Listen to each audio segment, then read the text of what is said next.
evening.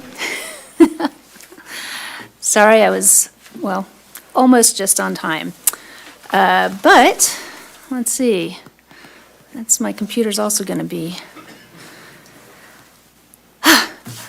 I'm going to call to order this regular meeting of the Truckee-Donner Public Utility District. It is 6:01 p.m. on Wednesday, December 7th. Could we get a roll call, please? Director Harris? Here. Director Aguirre? Here. Vice President Bender? Here. President Ben? Here. Thank you. Thank you. And it's time for the Pledge of Allegiance. As you are willing and able, please stand to join us. Director Bender, would you like to lead us this evening? Absolutely. Ready? Begin. I pledge allegiance to the flag of the United States of America and to the republic for which it stands, one nation, under God, indivisible, with liberty and justice for all. Thank you. And public comment. So this is time that is set aside for the public to comment, to address the board on any matter that is not on the agenda. Any agendized matters should be addressed at the time that matter comes up. Do we have any public comment this evening from the internets? No, Madam President. Thank you. Seeing none, we shall move on to director's update. This is time for the directors to comment on any item within the purview of the district. Do we have any director's comments this evening? Good. You know, I always like to I do. have my comments. So, Please. I hope everybody had a nice Thanksgiving. It is post-Thanksgiving, and I just want to thank all the employees once again, like I always like to do, for all your hard work and keeping the lights on, the water going, and I hope you had a nice Thanksgiving holiday with your families and friends. So there's one of my items. The other one, and also the board of directors, I hope you all have a nice Thanksgiving.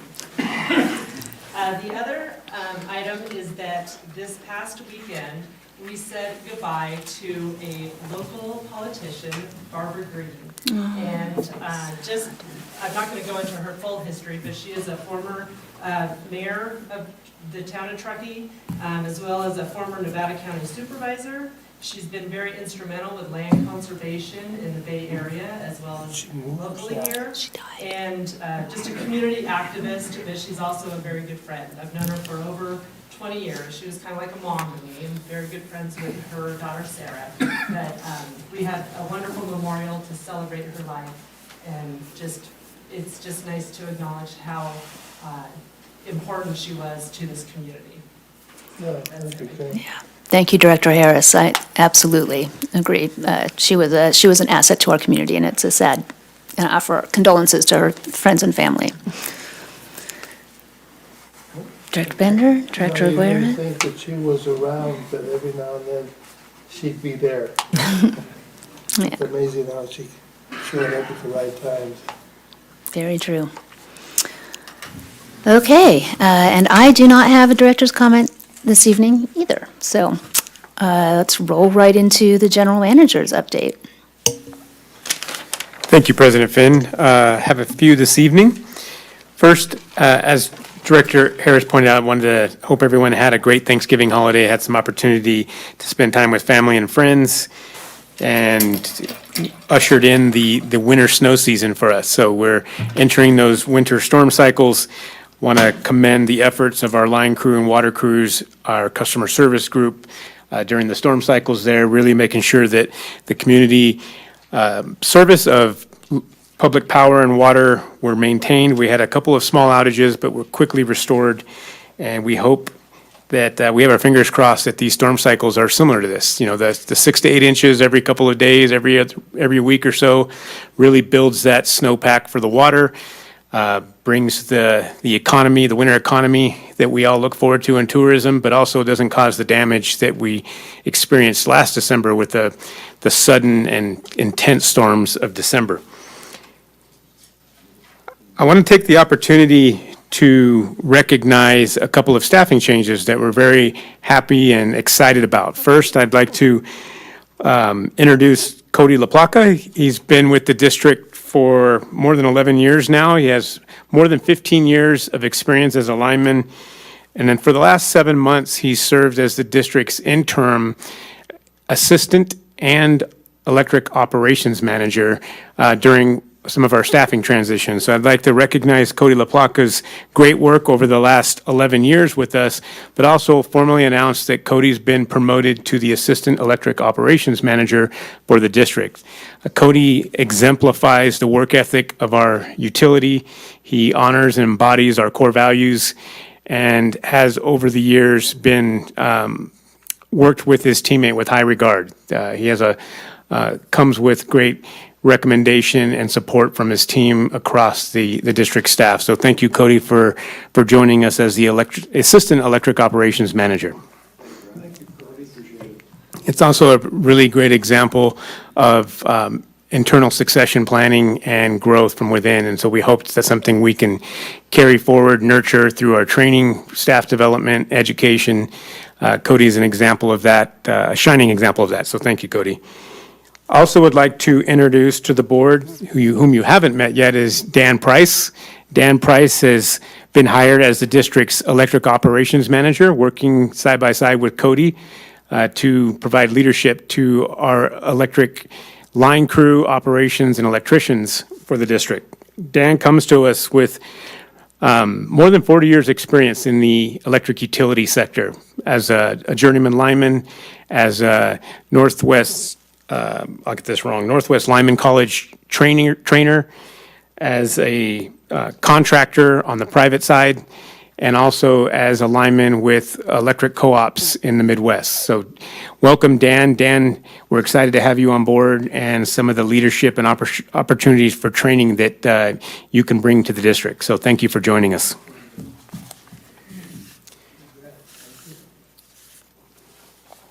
A brief update on our community broadband initiative. We have coming before the board on January 7th, an item to present recommendations from our consulting services, Uptown Consultants. As I mentioned in the previous board meetings, we've completed our community surveys, the 400 phone calls, the more than 2,000 responses online. And Uptown has worked with staff to do assessments of our existing infrastructure, available technologies, industry best practices, and then really kind of scratching the surface with a preliminary cost estimates on a couple of different options to pursue. So on January 7th, there'll be a workshop item and a presentation with Uptown Services, our staff, and we're hoping for additional public participation, board feedback, and public engagement there. And finally, this is an exciting announcement for the entire district. Last week was the JPIA annual fall conference, and at the directors meeting, it was announced, among other members, the district received the President's Special Recognition Award. This award is offered, or people are eligible, districts are eligible for it at the fall conference, and it really is a recognition of the Truckee-Donner Public Utility District for achieving a low ratio of paid claims and case reserves to deposit premiums in property program for the period of July of 2018 to June of 2021. This was announced formally at the Indian Wells Conference, so congratulations to the district staff and the board for the great work in keeping those claims down, and that's really reflective of our safety programs, our property management, and our team's effort collectively. So I want to thank everyone involved for that. And that's it. Thank you very much, Brian. Next up is our consent calendar. Do we have any public comment on the consent calendar this evening? No, Madam President. Thank you. And seeing none, do we have any director questions, comments, or any item that they need pulled On the consent calendar. on the consent I have calendar? one question. We're changing the agencies of, Thank you. Thank you. Thank you, gentlemen. we're changing the agency that we buy our vehicles from. Is that's number one on the consent calendar? So the first item on the consent calendar, number 8, the telemetrics, is that what we're referring to? Is that, It's It's not changing who we buy our fleets from. It's, yes, that is the question. This is, oh, okay, thank you. This is a approval for a procurement of a technology to put in our fleet, on our vehicles, that collects data in terms of performance, vehicle fleet performance, and kind of the vehicle use performance statistics. That data is brought back to the district to help better inform fleet management decisions, for future vehicle procurements, maintenance cycles, and help us manage our fairly substantive fleet. We have about $6.5 million of existing fleet right now, and our future plans include as much as 5.5 to 6 million more over the next 10 years. And so the district is looking at procuring a technology to help better track the performance and use of those vehicles so we can make better decisions in the future. So it's more of a counseling, It's a technology that goes in the vehicle to help. We're still buying this from the same agency then? Correct. Oh, good, okay. I was a little wondering if that was a new agency that we're buying them from, or? Because we're buying from the state of California now, aren't they? Isn't that agency from here? We have, in the past, either gone out to public bid for vehicles or bought them through Sourcewell, a joint procurement through the state of California, is approved by the state of California. This technology here in this item is a specific device and technology system that goes in the vehicles that we can evaluate performance of the vehicles to make better decisions in the future. Thank you, Brian. Thank you, Director Aguirre. That's the only question I had on that. Okay, very good. Then I think I'm looking for a motion. So moved for the consent calendar tonight. How about a second? Second. Can we get a roll call, please? Director Aguirre? Yes. Director Harris? Yes. Vice President Bender? Yes. President Finn? Yes. Thank you. Thank you. Okay, that brings us to our action items this evening. The first one, item number 15, is consideration of fiscal year 23 annual contract and procurements. So hopefully the board will authorize the routine annual procurements totaling $9,736,522, very exact, from vendors listed in attachments 1, 2, and 3, and also to authorize the general manager to execute the required documents necessary to procure the products and services. And it looks like Mr. Salmon is going to give us a presentation on this item. Thank you. Thank you, President Finn. Am I on? Yeah, now you are. All right, check. Now you're on. Good evening, President Finn, members of the board. This is action item number 15, as referenced. So staff presents routine annual procurements to the board for approval before the fiscal year begins. We're approaching year end, and this ensures compliance with district procurement policy through an efficient process and also reduces overall cost. Procurements greater than $15,000 require board approval. And there are various types of annual procurements that are grouped here on this page, and I'm going to go through each one of those briefly. These are for products that we normally buy. I mean, that are Correct. routine-based, yeah. Correct, Director Aquera. These are generally routine purchases that we purchase every year. Yep. So the district has a competitive procurement process. If greater than $15,000 in accordance with district code, staff requests bids or proposals where we can and recommends award to the vendor with the lowest responsive bid or the most advantageous proposal. Board approval is required. That's what we're doing today. On these particular items, other things come up during the year. This is that routine stuff. If less than $15,000, we still follow district code, and board approval is not required for those items. Appropriate bids, quotes, approvals are obtained depending on the dollar level and type of purchase. State procurement law does allow or allows for joint purchasing with state and other public agencies, which increases our efficiencies and saves costs as well.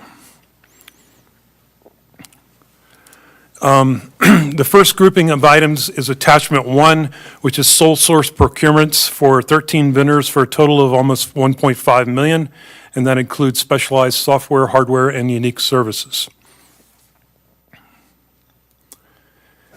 The some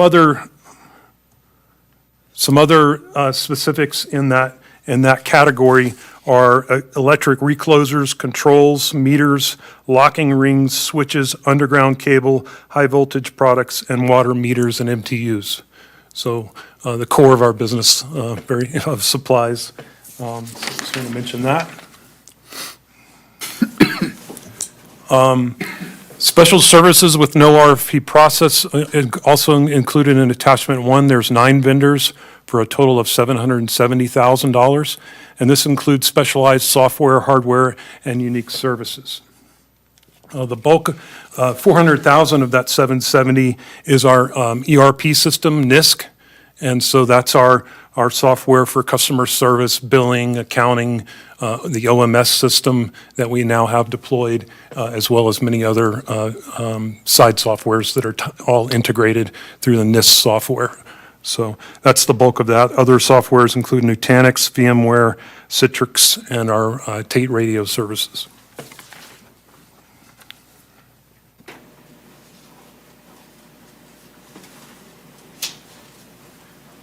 Attachment 2, other government agency procurements includes 7 vendors for a total of $793,847 for specialized hardware and computer products that we can get through a government contract at a state level. Attachment 2 also includes multi-year contracts that we're extending for 1 year so that we have current contracts with these vendors and we'd like to extend those for one more year. That includes 13 vendors for a total of $1,788,500, and that includes things such as construction inspection services, fleet and generator fuel, gas and diesel, oils and fluids, wood pole testing, construction and building repair on-call assistance services, traffic control services, and conservation program partnerships.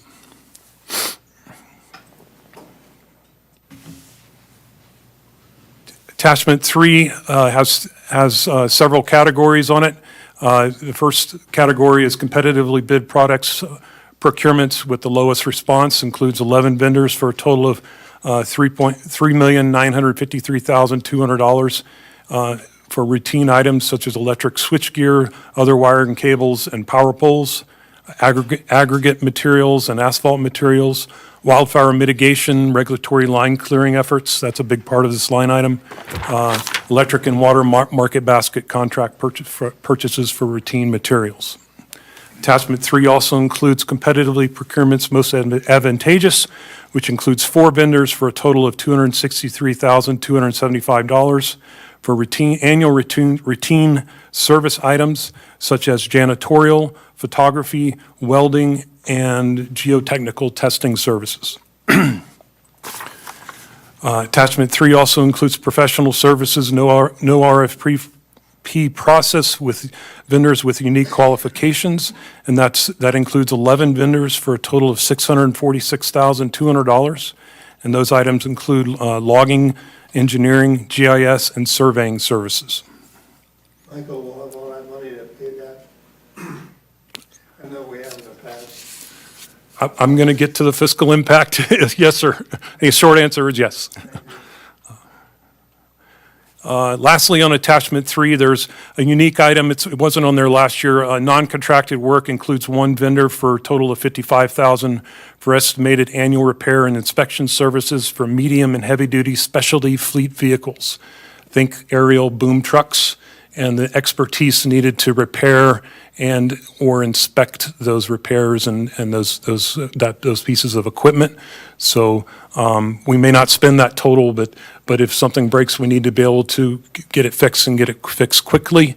So we'd like to include this item. And this vendor does not do a specific contract amount per se. They were going to give us estimates based on the specific repair that's needed. So we'd like to set this up in advance, tee it up in advance so we can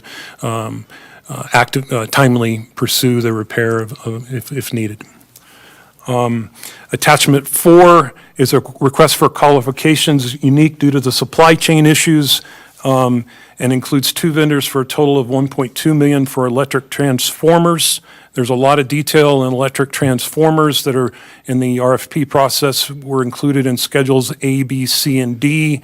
However, B, they were non-responsive on 2 particular items that we will be covering under a separate agenda item next on the agenda here tonight for scheduled B5 and B6 transformers. Regarding fiscal impact, generally funding for these procurements is generally included in the board-adopted fiscal year 23 budget. The noted exceptions that variance amounts to budget include $140,000 in fuel cost, just over $13,000 for wood pole inspections, and $400,000 for wildfire mitigation. So these are the variances to budget in these annual procurement amounts. On the fuel cost, specifically, it's not quite double, but darn close. So fuel costs compared to back when we were doing budget, looking back kind of last 12 months during the budget process, fuel costs year to date are up for gas up 52% and for diesel up 63%. Plus there's inflation expectations in this procurement amount for what we don't know is to come for fiscal year 23. So we'd like to not have to go back to the board for fuel procurement approval.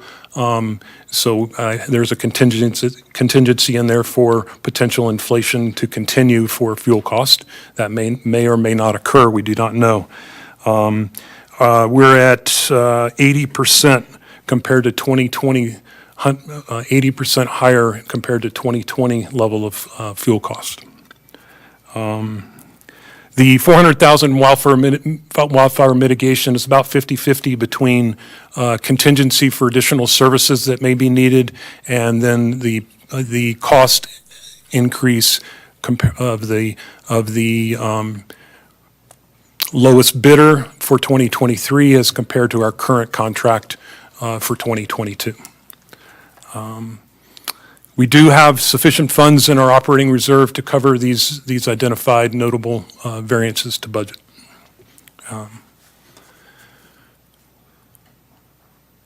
Lastly, before the recommendation, I'd like to thank the district clerk office, Shauna, and in particular contract administrator Regina Cooley for all her efforts and the team's effort.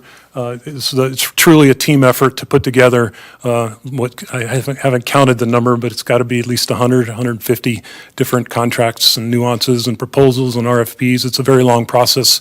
It takes months of planning and effort and review and QC and kickback and review and another review. And so just in particular, Regina and the district clerk team for helping us out and everyone else for all their efforts on a large project.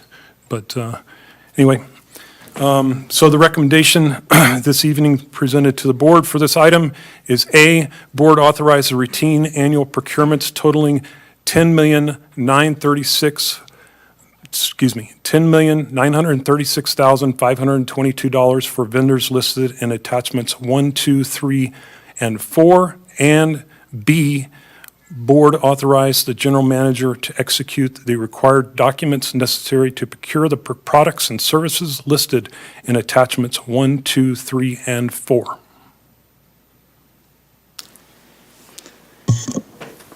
Got it.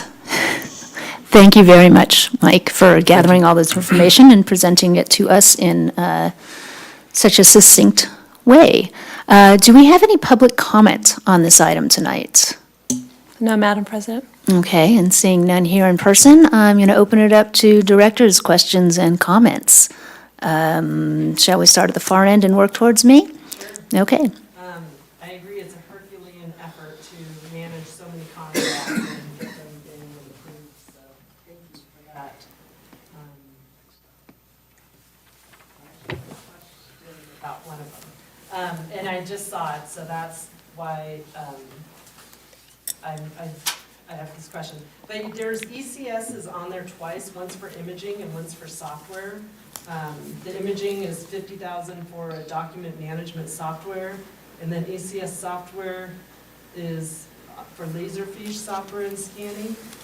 Can you kind of just help me understand how those two, I mean, are they the same company, are they different? And if I'm putting you on the spot, you can always just, look into it and maybe get back to me later. I could get back to you later. I believe the one is the software and the other is for services, but I would have to get back to you with clarification as to the specifics on those. I believe it is the same vendor, though. It's basically all the document management software, so personnel files and just district, records, that's kind of what I'm assuming. Right. Laserfiche is, because we use Laserfiche at the town, so. And we've just started to tip our toe into that, so it's an active project to get up and going on that. It's a wonderful software, so once you get up and running, you're going to hopefully appreciate it, so. Thanks. Thank you, Director Harris. Director Bender? It's looking good. Yep. To pay the future bills. Yeah. I always thought that the software and computer system was on a different contract than this one. I'm going to say there's a lot of different. Yeah. Oh, okay. Is that what Software. contracts for the Yeah, software? a lot of different software packages and services. So this is one that belongs here. Yes, everything belongs here. Thank you. So for clarification, one item, President Finn, when you read the title of the agenda topic, the dollar total was different than this dollar total presented here. We did do a revision to the agenda as well as the staff report total that should match the, should read $10,936,522. The screen is correct, not Correct. my Correct. screen at the moment. And yes, I did get that clarification via email, but I don't seem to, I didn't get it downloaded onto my device. So, Gotcha. but understood that it is as presented. I do not have any questions. That was a lot of information. It was interesting, and I'm all for thinking ahead and making sure that we can streamline our process through next year. I think we all feel like timing, it's understood from last year and the couple of years leading up to now that supply chain and getting out ahead of things is really what we have to do right now. So I'm pro getting out in front of things. So I think I'm ready to entertain a motion. Do we have? I'll move staff's recommendation tonight for A and B, item 15. I'll second that motion. I think this item saves us a lot of time through the course of the year, doesn't it? Yes, sir. Can I do that, Steve? I have one added comment on the approval of the recommendation. District Council, should we note in the minutes that it's the revised total compared to the original agendized staff report? You could, not necessary, because the recommendation, staff's Okay. recommendation has the correct amount. Okay, So that's what's being approved ultimately. thank you. Thank you. Could we get a roll call vote, please? Director Harris? Yes. Director Aguirre? Yes. Vice President Bender? Yes. President Finn? Yes. And the record will note Director Laliotis is absent. Very good. Thank you very much.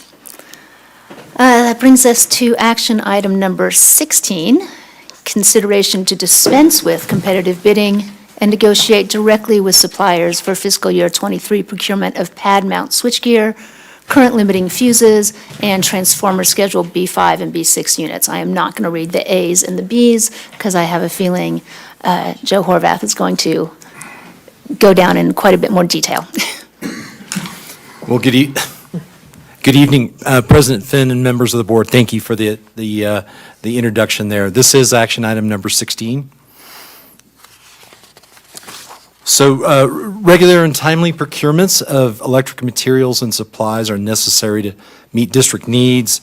This is driven by our customer development and also operation and maintenance requirements.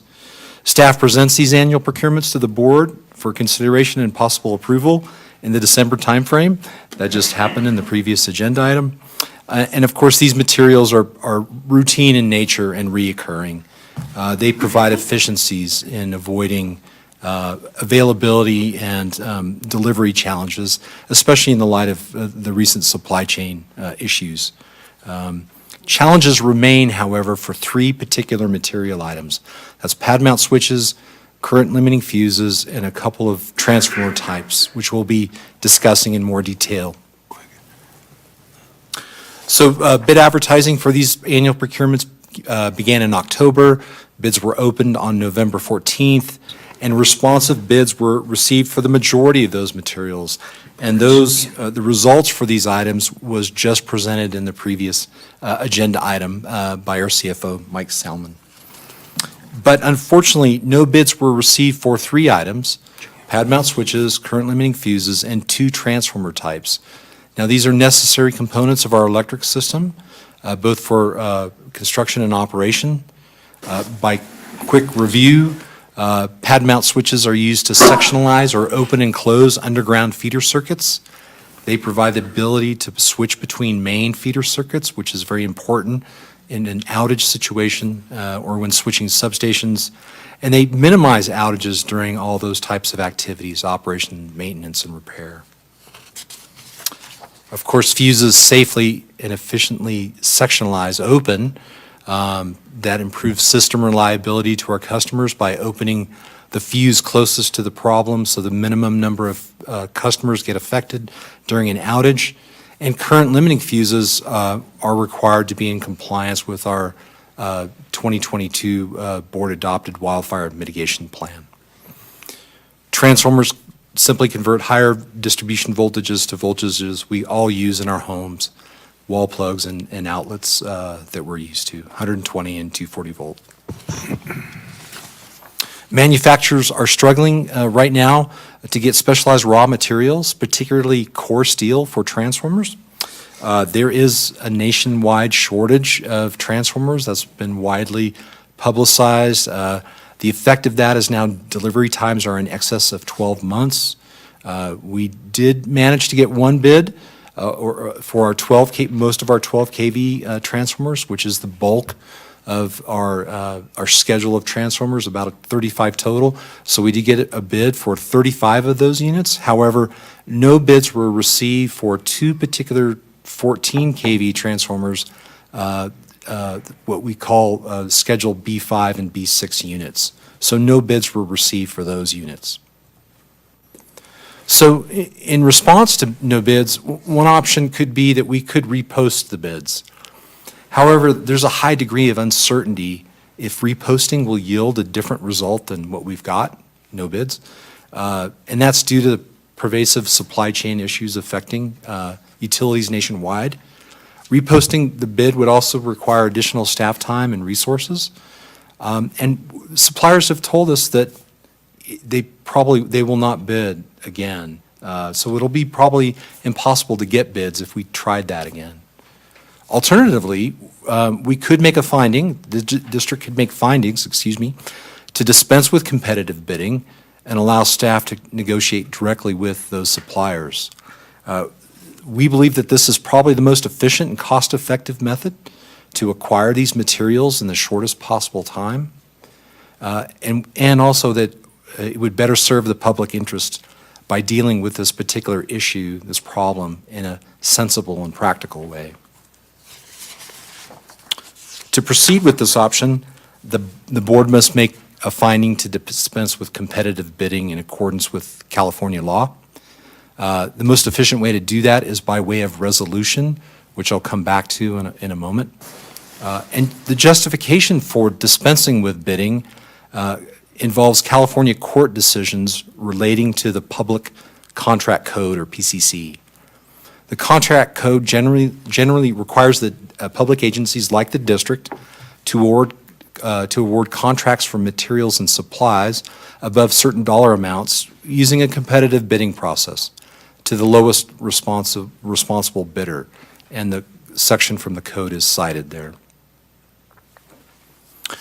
However, California court decisions also give guidance to the district in this situation. Two are mentioned, I have two listed here. The first one about 30 years ago, court decision Domar Electric versus the City of Los Angeles. And in that decision, the court determined that competitive bidding statutes are not to be applied in a way which denies the ability of public agencies, like the district, the authority to deal with problems as they arise in a sensible and practical way. An older decision, a more established decision, even that is from 1980, is the court decision Graydon versus Pasadena Development Agencies. I'm going to read it in quotes, it's the underline. If the subject of a contract is such that competitive proposals would be unavailing or would not produce an advantage, and the advertisement for competitive bids would thus be undesirable or impractical, a public agency may dispense with competitive bidding. Therefore, staff recommends that the board adopt Resolution 2022-23, dispensing with competitive bidding for the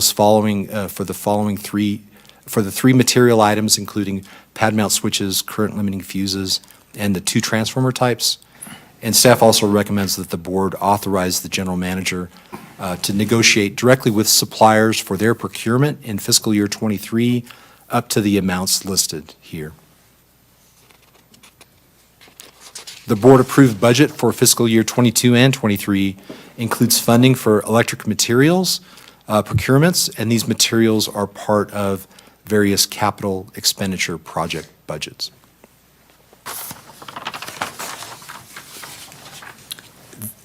This wording on this slide is a slight change to my written staff report, so I'm going to read it in its entirety.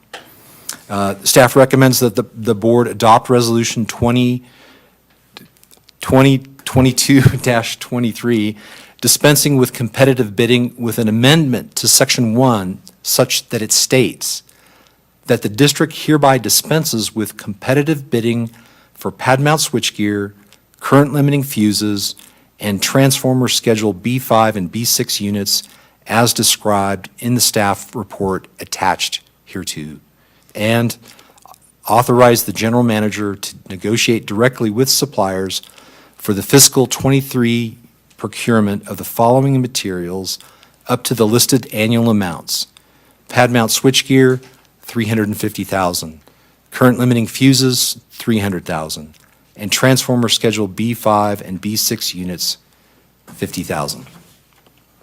Thank you, and I'd be happy to answer any questions. Thank you very much, Joe, for that presentation. Do we have any public comment on this item? No, Madam President. Okay. Seeing none here in person, opening it up to the board for questions and comments on this item. It's pretty clear. Yeah, We need gear. we need gear. Right. Okay.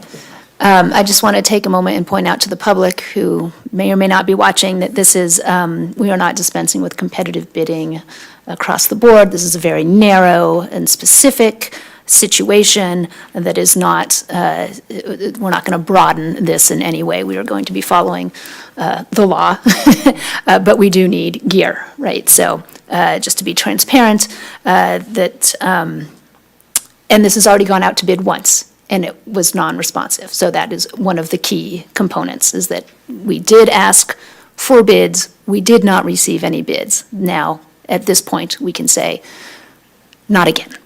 So just wanted everybody to understand that we are still in compliance with everything. And I don't have any questions. So I think we are looking for a motion. I'll move staff's recommendation as read by Mr. Joe. And do we have a second? Second. Okay. Can we get a roll call vote, please? Director Harris? Yes. Director Aguero? Yes. Vice President Bender? Yes. President Penn? Yes. And the record will note Director Laliotis is absent. Okay, very good, thank you. Thank you. Thank you, Joe. And that brings us to item number 17, completion of the water skater replacement project. And we're going to get a little presentation on this. Is it going to be Brian? Not Neil. We're going to start with me and we'll rotate through a couple of staff members because truly this is an example of a very large overarching, it could be overreaching at times, overarching project that includes just a large group of staff over the last several years that have done a tremendous job here. So I'll start with the presentation and we'll hand it over here in a few slides. Before I begin, I've failed to note at the beginning of the board meeting, I recognize some of the staff promotions. I also want to thank Sarah Crocker for stepping in as our minute taker and taking on the role of district clerk during the board meeting this evening, doing a great job and stepping up for us when we have some staff away at conferences and other professional development. So thank you, Sarah.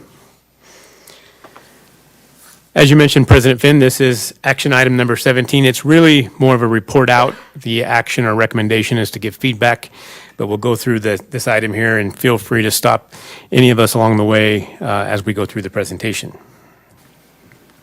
So let's first start with the background of what SCADA is. It's an acronym that gets tossed around quite frequently in water and other electric and other utilities. Wastewater uses it, and a lot of industries use it where there's automation or remote control of different processes. So supervisory control and data acquisition is the SCADA acronym. It's really at the risk of oversimplifying it, but at the 30,000-foot level, it's a network of computer systems, servers and databases, communication networks, automated controls, and operator interfaces. So what does that mean? Short little graphic there. It's essentially a system of computers and databases with operator interface that are connected through a communication network out into the field to help our operators or any operator of any kind of system implement program controls, control parameters, and collect data.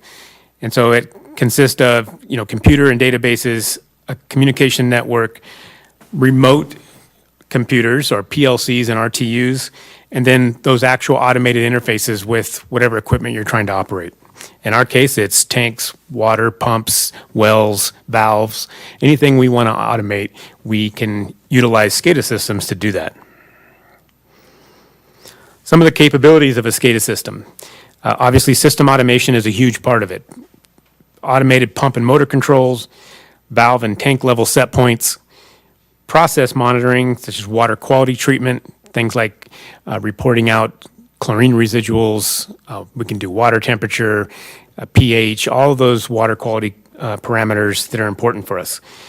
We can also do water system pressure and remote operator interface. So staff can set program parameters to maintain certain pressures, tank levels, water flow, all of those components.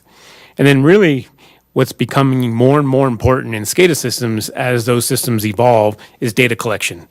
And so everything, if you can define it, our SCADA engineer can create a program to collect that data, whatever that might be. And so we typically use it for things such as groundwater production reports, motor runtime hours for maintenance cycles and predictive maintenance programs.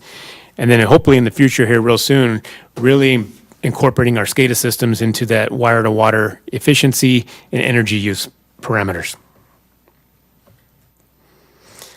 Some of the benefits from those capabilities, as I mentioned, the analytics, pump energy efficiencies, system trends. We can see demand trends over time, whether it be actual water usage, pressures, time of use type of trends, operational efficiency. One of the ancillary benefits is reduced travel time. With remote access, our operators don't have to go to each facility to make changes. They can do it from the comfort of their office, from their truck, from their home after hours. So a lot of reduction in travel time that really has a material GHG footprint reduction over time as we continue to automate more of these processes. And then improve response time. SCADA runs 24/7, 365, just like our water systems do and our electric systems do. So instead of waiting for something to happen that materially affects our customers and they call into customer service or the call center, goes out to an operator, they have to go out and investigate. Our system operators through SCADA can tell real time what's happening at any facility or even within the distribution system and be proactive in that. And so our response times are significantly reduced with the use of these complex SCADA systems. Safety, really our alarming systems and our operators being able to be aware of things before they happen or as they happen. They can make judgment calls on the fly with more data. Data is crucial to any decision making. It's becoming more and more important in predictive maintenance and replacement projects. So maintenance and rehabilitation schedules, a lot of, in the past, historically, water systems and even electric systems, maintenance programs are often reactive. And as we collect data through SCADA systems, we can be proactive or predictive, and we can collect data and make decisions ahead of time. Also on asset lifecycle replacements, you'll see staff present to the board well rehab projects. We don't really know what's exactly going on in terms of lifecycle wear of certain equipment below ground or in a tank or inside a pump, but our data collection, runtime hours, performance metrics, we can kind of predict when things need to be addressed. And also regulatory reporting. You often hear us refer to the State Water Resources Control Board, sometimes Department of Water Resources.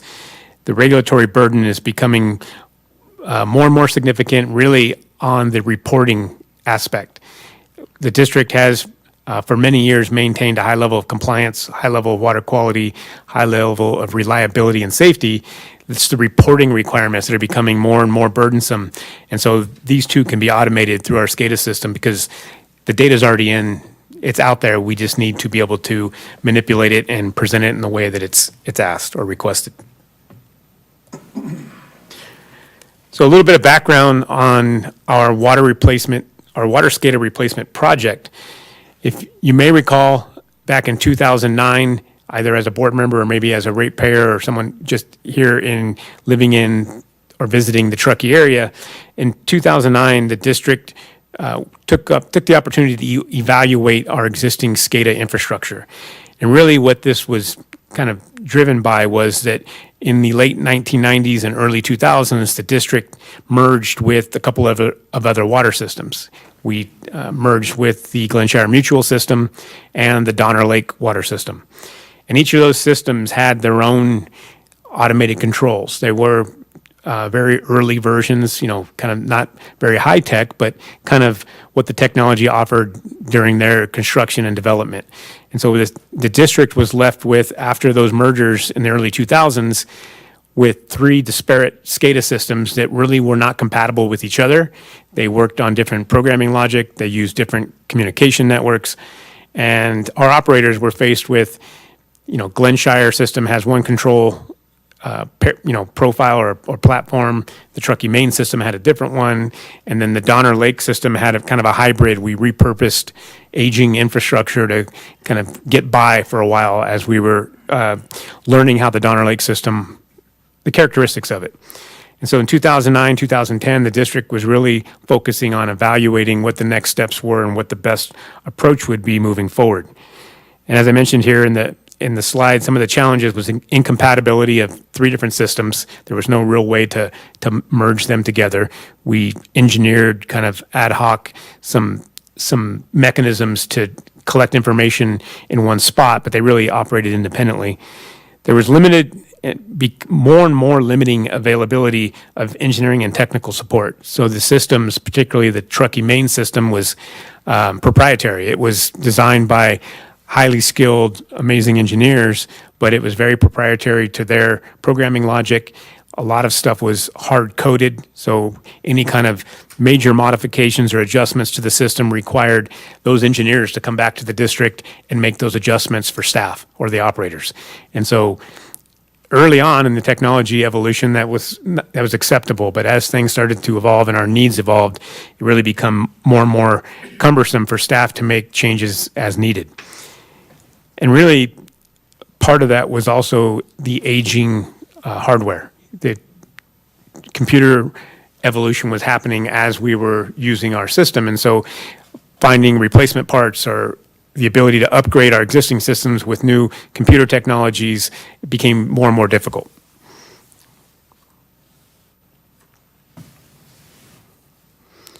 So in 2009, the district approved an engineering services contract with Corollo Systems. There were initially 3 phases of the scope of work. The first phase was essentially a system assessment, data collection, infrastructure, familiarity, trying to understand really what the kind of the magnitude of the project was. Phase 2 was initial design and preparation of specifications for the first 10 RTUs. So Corollo was asked to come back with a preliminary design of an RTU and some of the kind of basic hardware components for our water system stations. And so the first 10 were designed with a basic cost estimate that could be extrapolated across the rest of the system as it was built. And the third option was really for Corollo to act as project manager for the completion of the entire project. The district opted to have Corollo do the first 2 phases, but opted for phase 3 to take on the work internally and basically hire automated programming engineers and use our in-house electricians and water utility staff to complete the project. And really the philosophy behind that was that there's an opportunity for staff development. As we build these systems, they become more proficient, more familiar, more educated in these systems. Having an on-staff or in-house engineer really gave faster and more nimble access to make changes, to make adjustments in the project. As you go through these SCADA projects, it's kind of the old adage that you build it, you engineer it in an office, and you use it in the field, and that nexus sometimes can be difficult because all the mathematical components or the engineering components don't really line up with what happens out in the field as you deploy and build these systems out. So having an engineer on staff really made the district more nimble and able to test kind of proposed programming logic, proposed hardware, see how it works, and then make adjustments on the fly. When you outsource, it becomes very difficult. You have to issue new POs, change orders, sometimes even bring staff back from other regions that are on other jobs. And so back in 2010 and 11, the district made a decision that in-house the project would have more opportunity to flow and really develop the customizable aspect that we were looking for.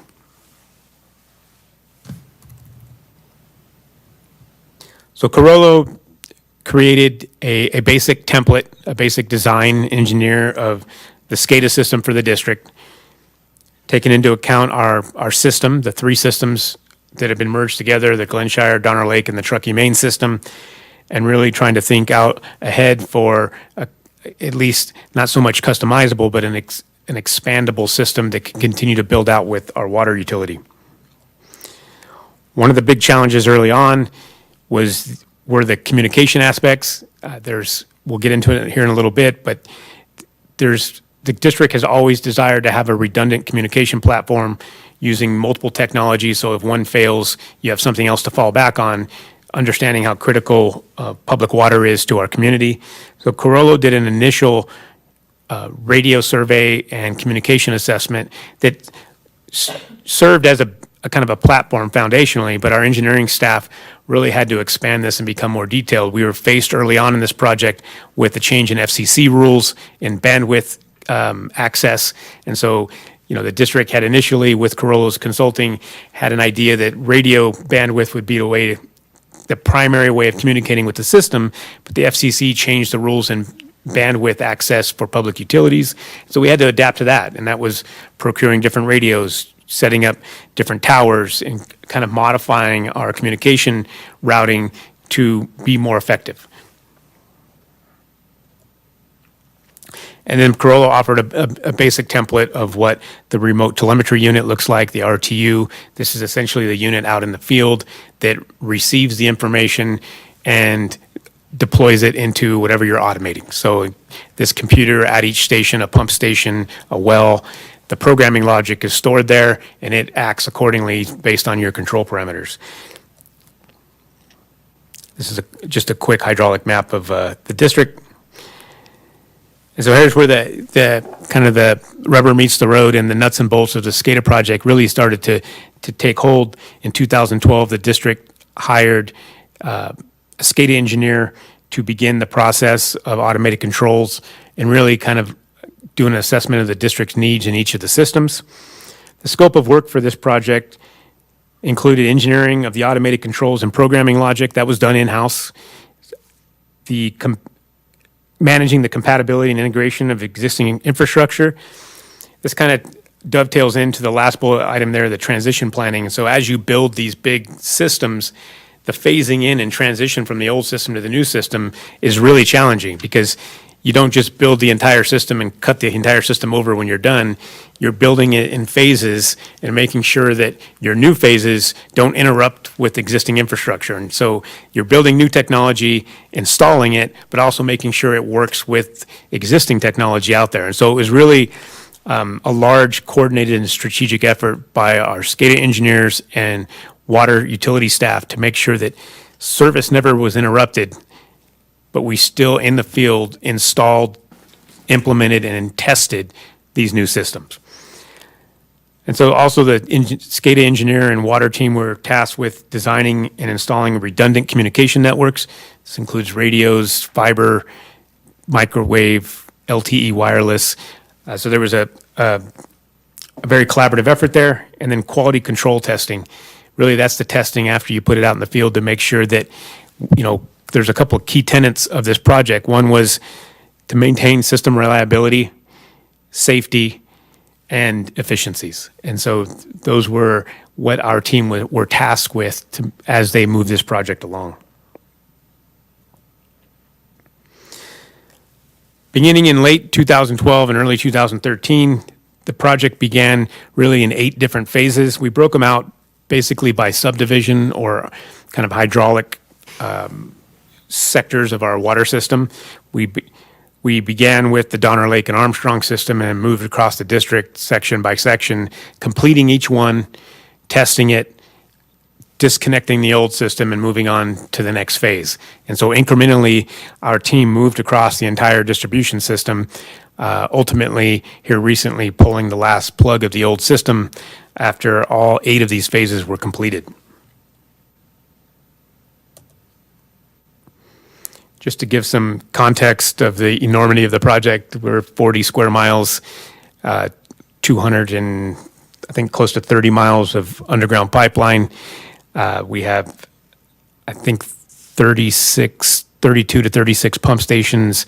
There's more than 50 facilities total that had to be connected in some fashion with technology, SCADA technology, to either monitor or give programming logic to.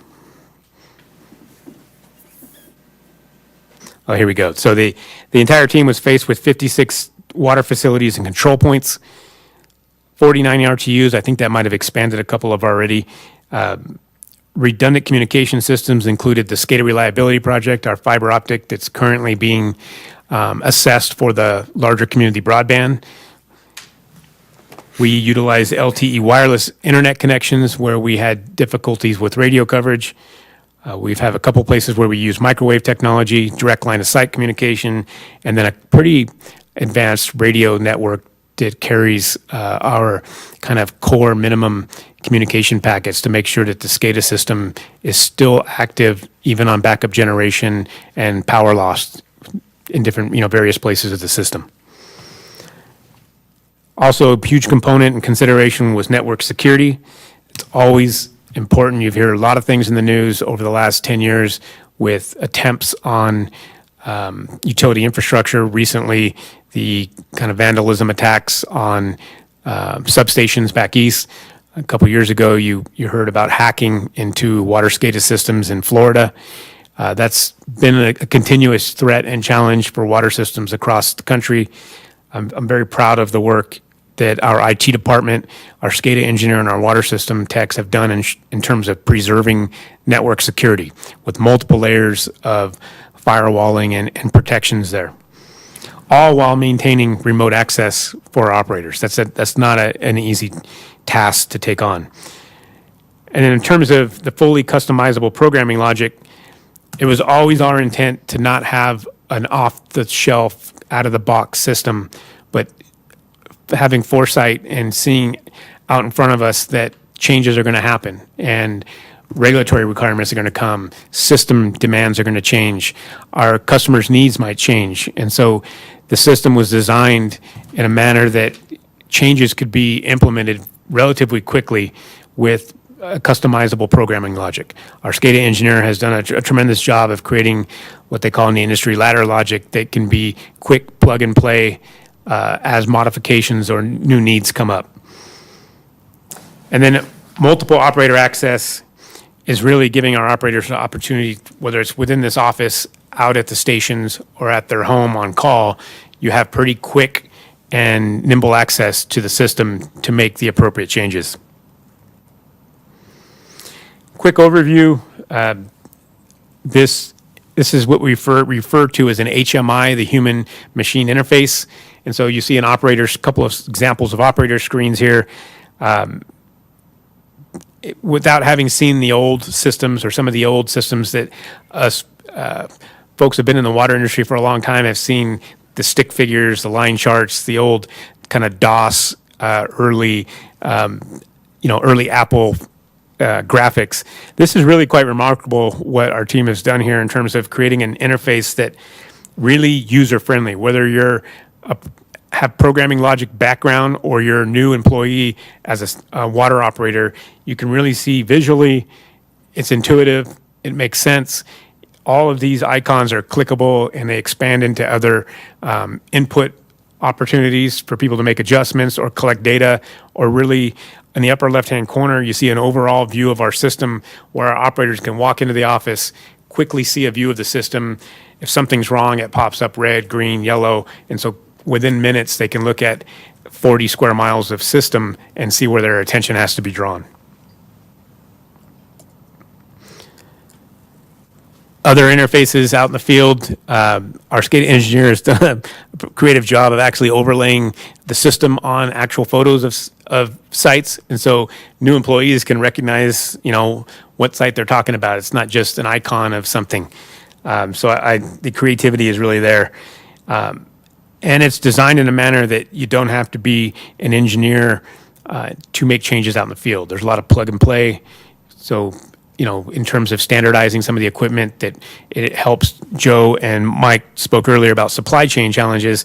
That is mitigated to some extent that we customize kind of plug and play field hardware so that staff can change those out relatively quickly. Multiple ways of accessing your tablet, your computer out in the field with the RTU cabinets. Performance analytics pop up. The data can be presented. If we give our SCADA engineer a new way we want to look at something, or an operator has a different, way of seeing things, he can customize that on the fly and present it in any fashion you'd like. Like I said before, if you can define it, he can do it. And as we start to, Mr. Keats presented in some of the earlier workshops our desire to expand our greenhouse gas inventory into future efficiencies and wire-to-water efficiencies and greenhouse gas reduction or footprint reduction in a water system.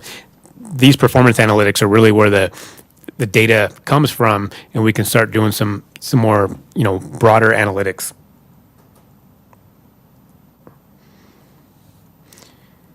So before I get here, I wanted to give an opportunity for Chad Reed, our water utility director, to give a little bit of insight on, since he's been on board, how the staff's using it now and what some of the opportunities are in the future. Good evening, Madam President and members of the board. General Manager Wright's done a great job of giving the history and kind of where things have gone and why they've happened. I wanted to stop for a second and say, what's our future? So how do we take this to the next level? How do we go?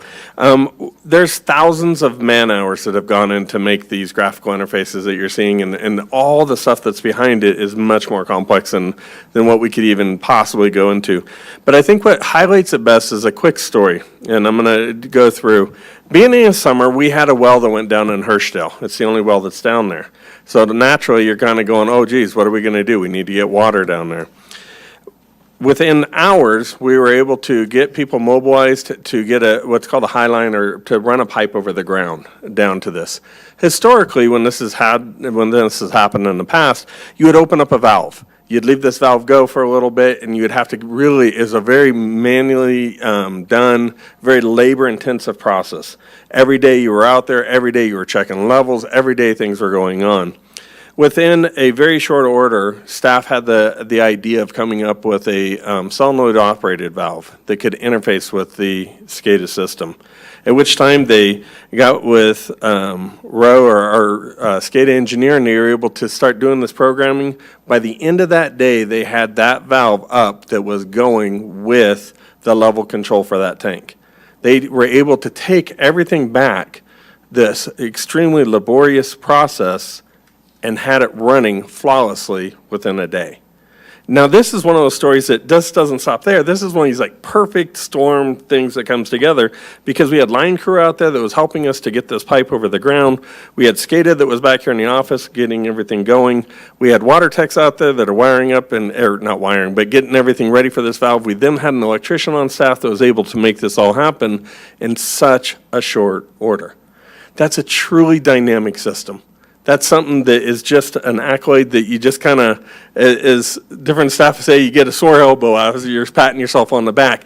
It's not just that, but it's the people that you work with. The staff that we have here is amazing. Having these resources at your hand was something I dreamed at past water districts I've worked at.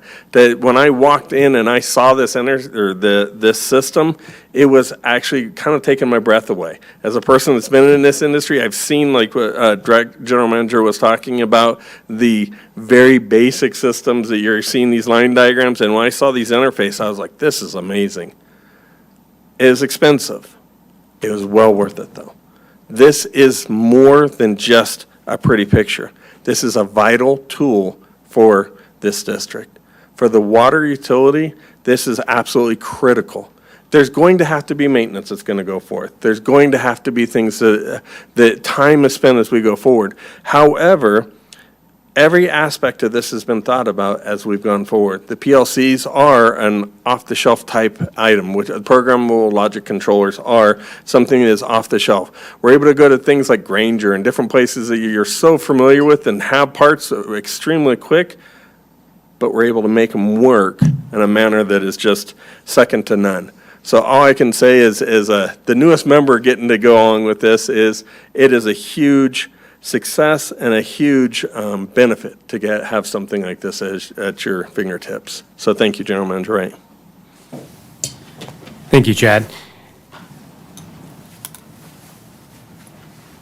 So for this evening, I'm happy to announce, actually very proud of this team's work. Last month, the district staff, the team, I'm going to introduce a couple of members here in a second, they officially completed the water SCADA replacement project with the final switchover of the last facility from the old legacy SCADA system. It was a little bit of a celebration internally. They unplugged the old Sandal Avery SCADA interface that was in the office for the last several decades.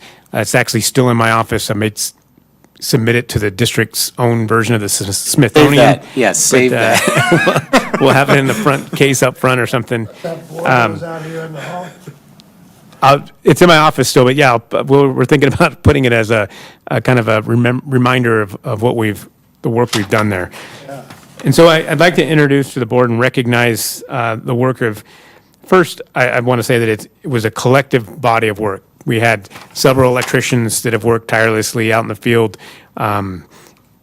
constructing the systems that were designed, water technicians out there going through, and I can speak on this firsthand, having had the experience with other utilities I've worked with in the past, the kind of the hardship you go through in trying to iron out all the wrinkles of alarming systems as you get woken up, timelessly, time and time again, in the middle of the night, as you're trying to fix the tweaks of the alarming systems to not call you all night, and the kind of the aggravation and annoyance your family goes through with your phone ringing all night because you didn't quite have an alarm system dialed in how you thought you wanted it to. And we really ironed all of that out to where it's working and firing on all cylinders. So I want to thank the water team, the electric team, for their work over the last several years. The IT team, they put the servers and databases together that allow all of this to operate. And obviously the board for their approval of budget over the last several years. But for this evening, I'd like to recognize Ro Vernon, who is our he's actually our automation engineer for both water and electric, but his efforts have been concentrated over the last 6 or 7 years specifically on water SCADA system development.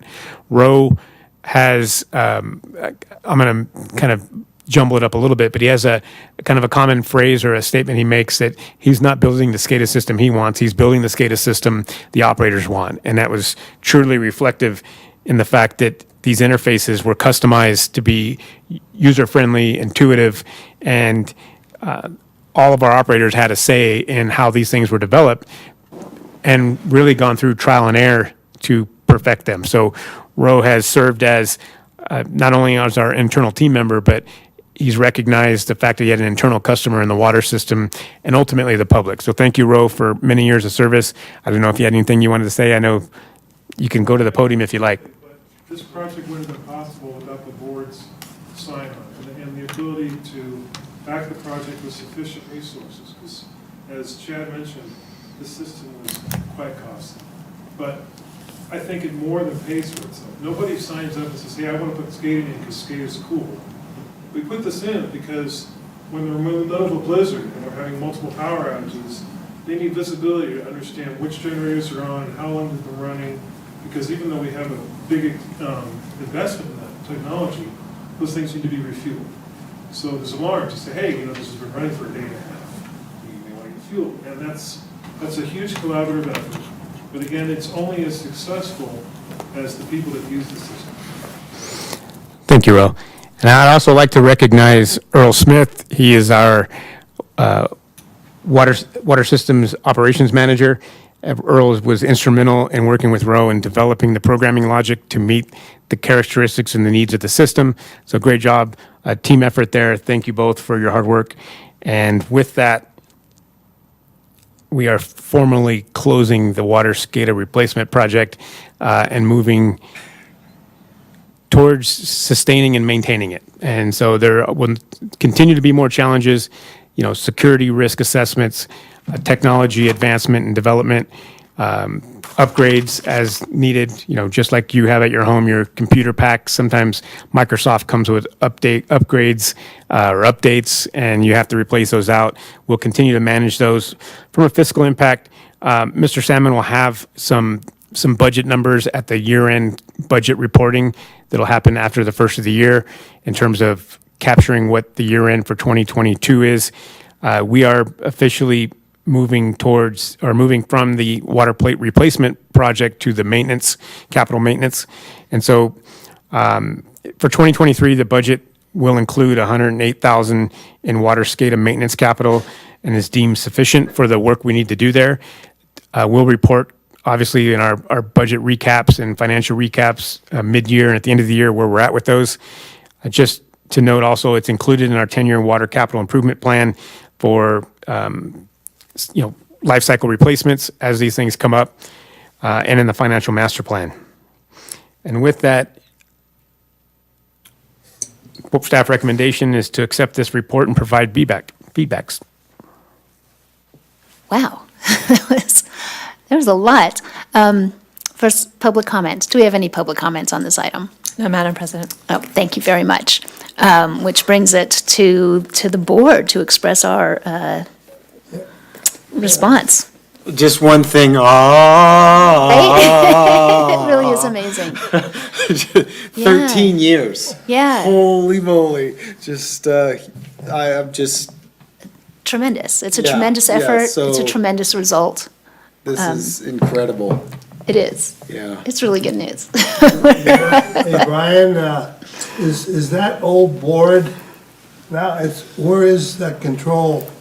Is it in one of our computers, or where does it come into, all the information that we need?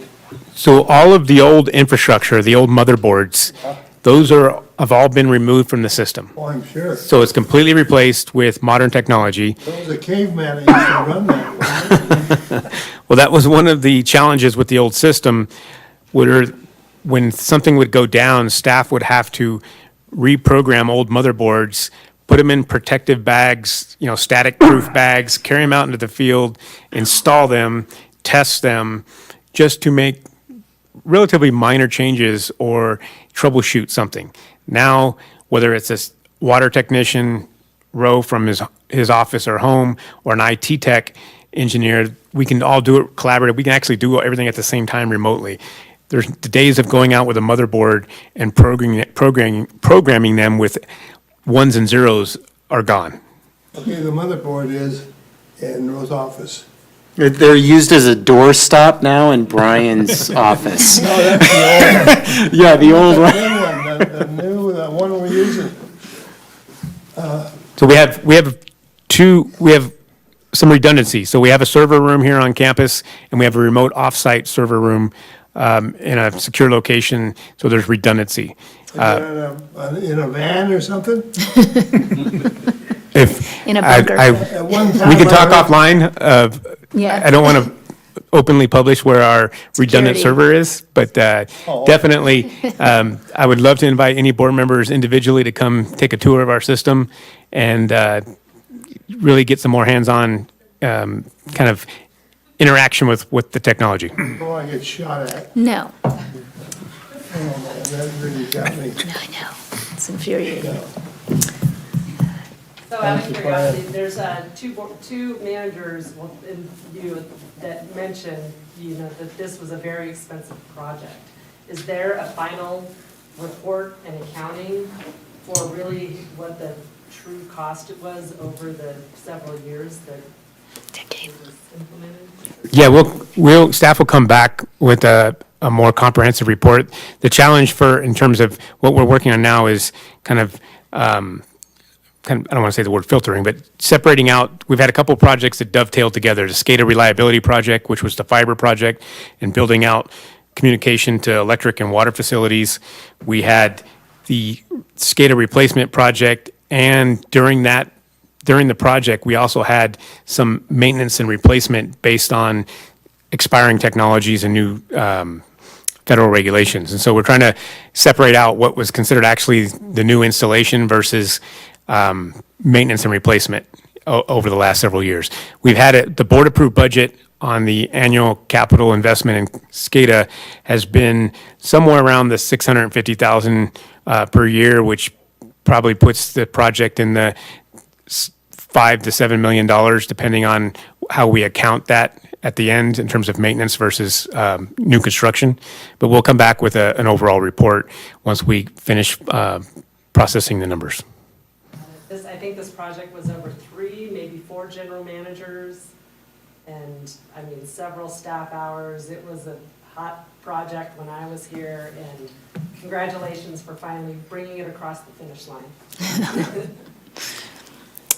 Credit to the great team that we had on board. So, yeah, and as Director Harris pointed out, there have been even staff members that were here previously that have retired out. Our electrician team, we've had a pretty comprehensive team that worked on this with a lot of skill sets. So it was definitely a team effort. Thank you. I'm just going to say it's just a real pleasure to be living in the future. That's what sort of this is. That's what we're seeing. This is the sort of project and process that we need to continue to meet the challenges that are going to be coming at us, from greenhouse gas reductions to water. It's really the foundation of everything. And, from the days of the Romans to now, it's a cornerstone, of course, of civilization. So how we protect it, how we track it. That's what this is allowing us to see. It's allowing us to really understand how water is flowing through our community and through our systems, and giving us a really invaluable tool to continue to safeguard it to the extent that we can. So I am incredibly grateful to the brains that got us here, and sometimes it's a real pleasure to spend money on things that really serve us and serve this community. So thank you all very much for everything that you have committed to this and to bring it to a successful moment. So thank you. Thank you very much. I'll move to accept this report. That was a very fine report, and for me, I think the SCADA project started like 30 years ago.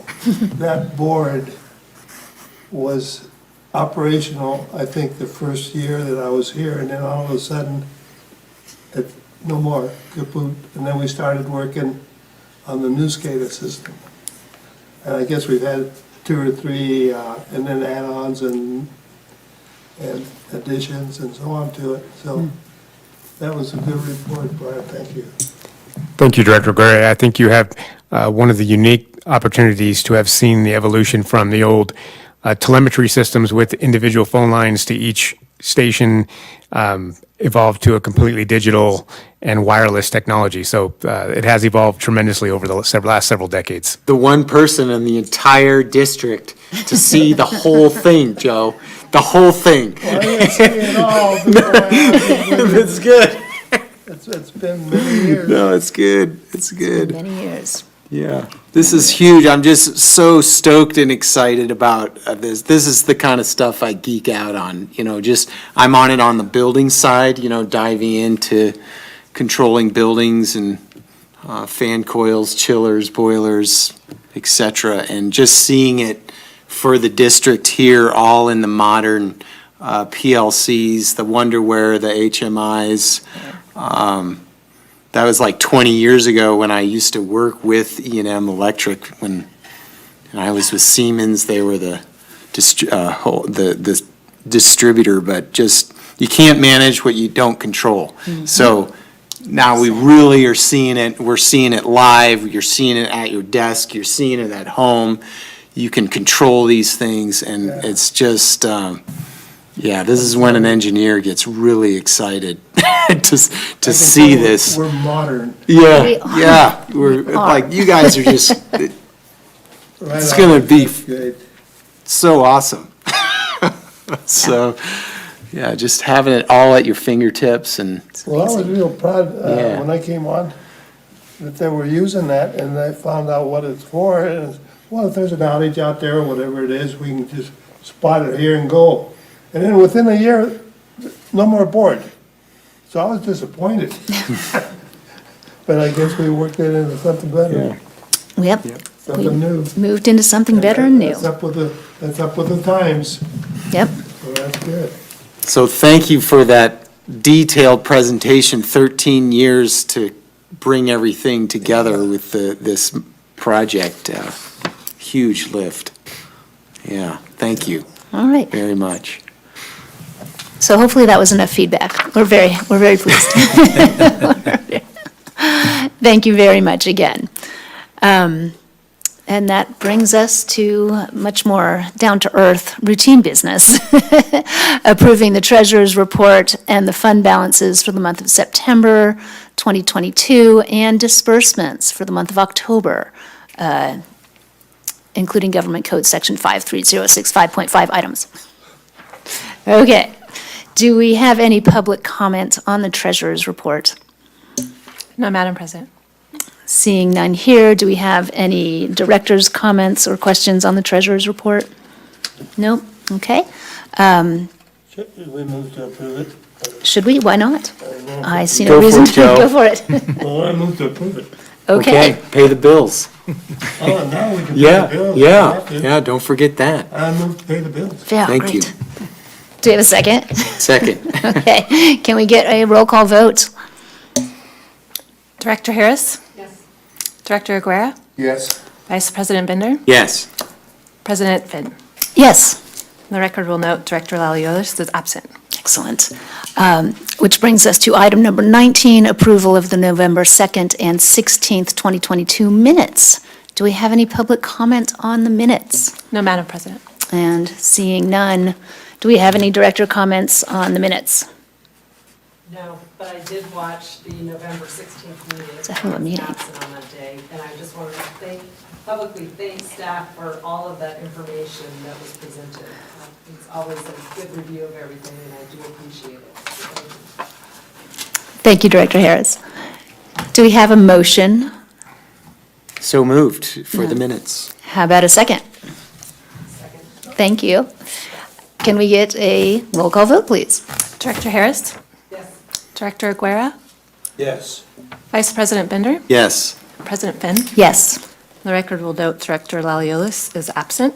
All right, very good. And now we have a little bit of special business. Item number 20, the board meeting schedule 2023. We're going to set the schedule, the board meetings for next year. Do I have to take public comment on this? Okay. Yes. First of all, let's get a presentation if we have one, and then I'll ask for comment.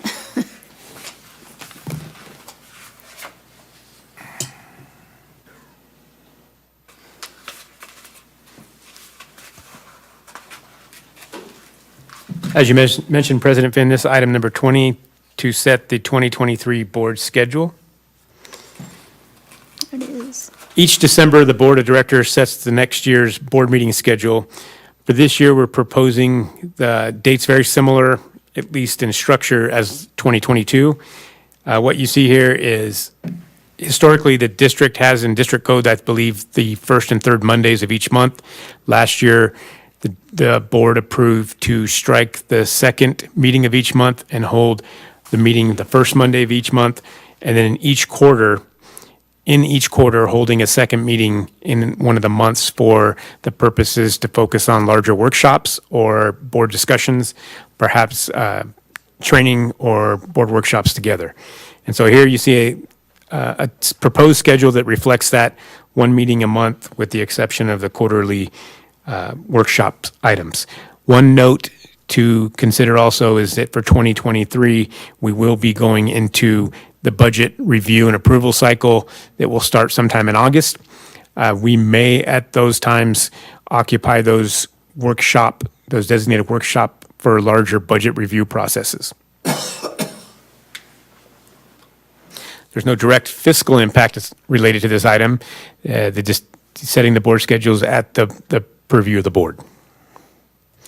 Staff recommendation is to approve the 2023 meeting schedule as presented. Thank you, Brian. I do want to add one note, sorry, President Phoenix, is that the first meeting in January 4th, I would kind of offer the board to have a discussion to make sure that we would have a quorum. I know that's also, believe school's out that week. It's shortly after New Year's. Yeah. So I don't know if there's vacations there. I just we could set the schedule as presented and then make adjustments for January at the board's pleasure. Yeah, I might be gone. Is school actually out? I feel like Christmas is on a Sunday, which means New Year's Day is a Sunday, which means they usually, I believe the school district last day is the 22nd and returns the second week of January, the way it lines up. longer than usual. I'd have to check that. I don't mind. I don't mind pushing that meeting back. I also don't mind running that meeting. But first of all, is there public comment on this item? Okay. First things first. No, Madam President. Okay, now let's discuss board. Now, these dates are based mainly on Wednesdays, right? The first Wednesday of each month. Huh? The first Wednesday of each month. Yeah. And then during each quarter, so in March, June, September, and October, we would schedule, August, September, and October, we would schedule a second meeting. The August, September, and October, the second meeting will be designated for budget development. So should we just proactively change the January meeting? I would go for that. Yeah. To the third Wednesday? To the third Wednesday? Would that make logical sense? I see Council Gross is doing something. I do have a conflict with another regular meeting that night, but that doesn't mean you shouldn't have this meeting that night.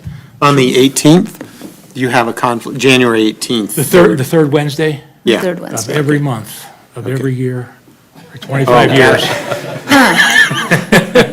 Because you're here for a lot of Wait. those. Sounds important. Hey, we were the first and third. No. Yeah, we are the first Yeah. and third. What happened? No, it's first and third? Oh, Yeah. I'm so sorry. No, it's on second and fourth I have the conflict. Oh, okay. Okay, well, we're not going to do the second Yeah. or the fourth. We'll just All right. do it on the third. All right, yeah, you caught me We there. would just punt to the third Wednesday. Yeah, that Okay. makes sense to me, if it makes sense to, Okay. okay. So there's one change.